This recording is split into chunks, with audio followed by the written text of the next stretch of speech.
The big blizzard behind us, and now the Northeast digging its way out. New England getting record snowfall, 3 feet burying some areas, and thousands still without power. Hello everyone, I'm Michelle Franzen in New York. That snow is gone, but the bitter cold isn't, and it's making cleanup efforts much more complicated. And ABC senior meteorologist Rob Marciano joins us live from Boston to give us an update. Hi, Rob.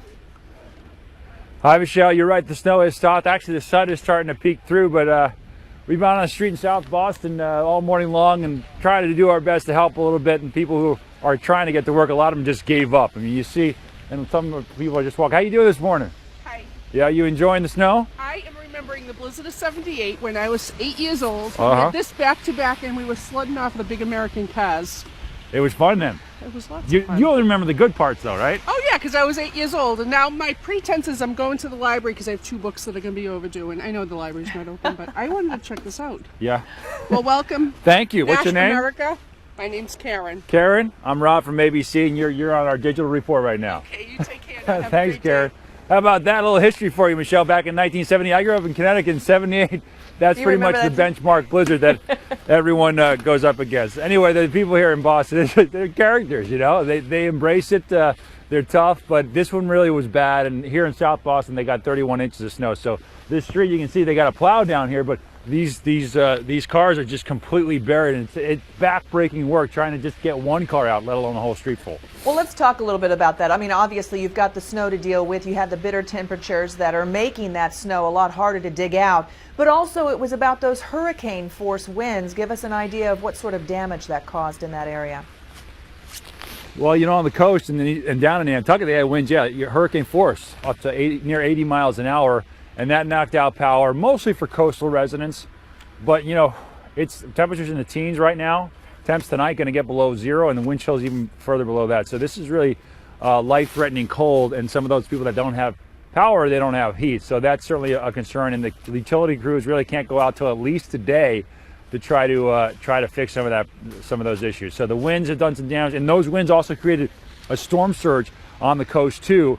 A lot of coastal flooding and huge damage along the coastline from those winds. It really was more, we had hurricane force winds, which means you have, in some cases, a hurricane type of storm surge, and that's why we had that coastal flooding, beaches breached, and in some cases storm walls that have been around for decades coming down. So this really was a very, very strong storm here in Boston for much of eastern New England, Michelle. Yeah, in addition to that damage, I'm sure those houses along the coast are glazed in ice. As we mentioned, New Englanders and Bostonians are used to wicked winters, but we know they're taking it in stride. But this one tested them. How are they coping the day after? What are you seeing around the city? The sense I get is that the people here, they like to have one snow day, which was yesterday. And then, how you doing? You enjoying the snow? Yeah, Yeah? much. Are you from here? I live right there. You live right up the street? Do you have a car that's buried in the snow? Thank God I No, don't. so you're a walker. Yep. So that's much. You see that you're happier when you're a walker and you have no problem. Well, yeah. we appreciate you standing. You got your Yep. charger. You're gonna go get it. You're Laptop, work from home. All right. I Yep. work from home. That's the other thing. Good to see you. That's Enjoy. good. So Rob, she's walking. telecommuni- What about mass transit? Well, the buses, the street behind us here, one of the main streets, and let's just show you, Tom. You know, so that's the main street. All right, so we're doing all right as far as that's concerned. They got it down to some bare pavement and the salt taking over, even though temperatures are below freezing. So this area, the buses are working. Mass transit is up and running. The driving ban was lifted last night. So slowly but surely, they're getting back on their feet here. But on streets like this, you Secondary physically have to roads. take the snow, front loaders, and drive it and deliver it to snow farms and cart it out of the city. It's an old city with a lot of tight streets, and there's nowhere to put the snow. So that part of it certainly taking some time. Mass transit is the way to get around the city today. All right, you are armed with a shovel. You and the crew have been busy. Did you guys really help a woman get her car out of the snow? We did, and actually, I just finished helping a young lady's got to get to work at noon. Wait a minute. How come you're driving? Come on.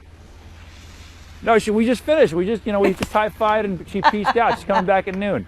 No, we did help somebody out who wanted to get to work. She worked for Comcast, and she didn't want to burn another vacation day being stuck in the snow. So I see you we being had some fun pushed and getting you her behind out. the driver's seat there. Yeah, I don't push, I drive. That's the way it works. You'll see the full report tonight on World News.